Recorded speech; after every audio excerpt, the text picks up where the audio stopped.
सांगलीत निवडणुकीनंतर राजकारण तापलंय. भाजप महापालिकेत आघाडीवर असली तरी महाविकास आघाडीतून सत्ता स्थापनेचा विश्वास आमदार विश्वजित कदमांनी व्यक्त केलाय. जिल्हा परिषदेत काँग्रेसच्या यशामुळे स्थानिक समीकरण बदलताना दिसतंय.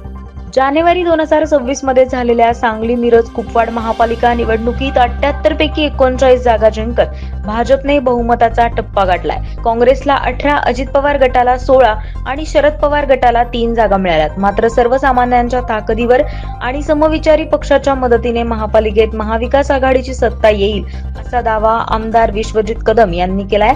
शिवसेना युबीटीच्या मागण्यांचाही विचार केला जाईल असे संकेत त्यांनी दिलेत. दरम्यान फेब्रुवारी 2026 मध्ये झालेल्या सांगली जिल्हा परिषद निवडणुकीत काँग्रेसने दमदार कामगिरी करत कडेगाव तालुक्यात भाजपचा गड खालसा केलाय.